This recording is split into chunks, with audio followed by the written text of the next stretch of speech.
Assalamualaikum. Bugün bir жылдық тоқтыны 2 ай жемдеп еркек. Соны весіға салайын деп отырмын. Весі 0. Темір 2,5 килограммдай.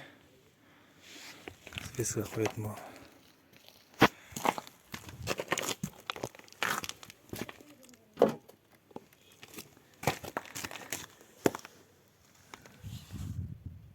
Жиырма алтыда 240.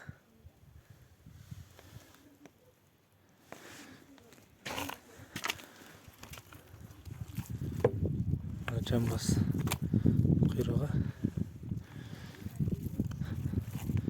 құйымшақ,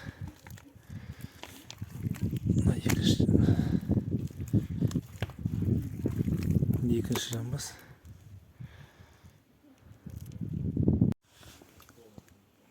Ет салған дегенем